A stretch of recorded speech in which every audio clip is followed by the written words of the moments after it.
ഇതാണ് ചിരി, ഇത് മാത്രമാണ് ചിരി. 3 ദിവസം കഴിഞ്ഞ് നാത്തൂനെ കണ്ട സന്തോഷാണ്. കുത്തിക്കൊന്നു. സുന്ദരാ സുന്ദരായ്. ഇനി വേറൊരു സുന്ദരനെ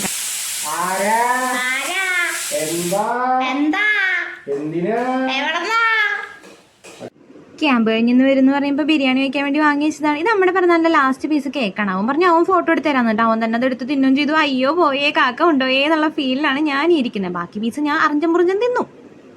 അപ്പോഴാണ് ഇലയുടെ കണ്ടത്. വിശപ്പ് നല്ല ഉള്ളതുകൊണ്ട് അതും എടുത്ത് കഴിച്ചു. അപ്പം നമ്മൾ മാത്രം കഴിക്കുന്നത് ശരിയല്ലല്ലോ. ഞാൻ കുറച്ച് എൻ്റെ നാത്തൂനും കൊണ്ടു കൊടുത്തു. ഓളുടെ അച്ഛനും അമ്മയും എൻ്റെ മാമനും മാമിയാണത്.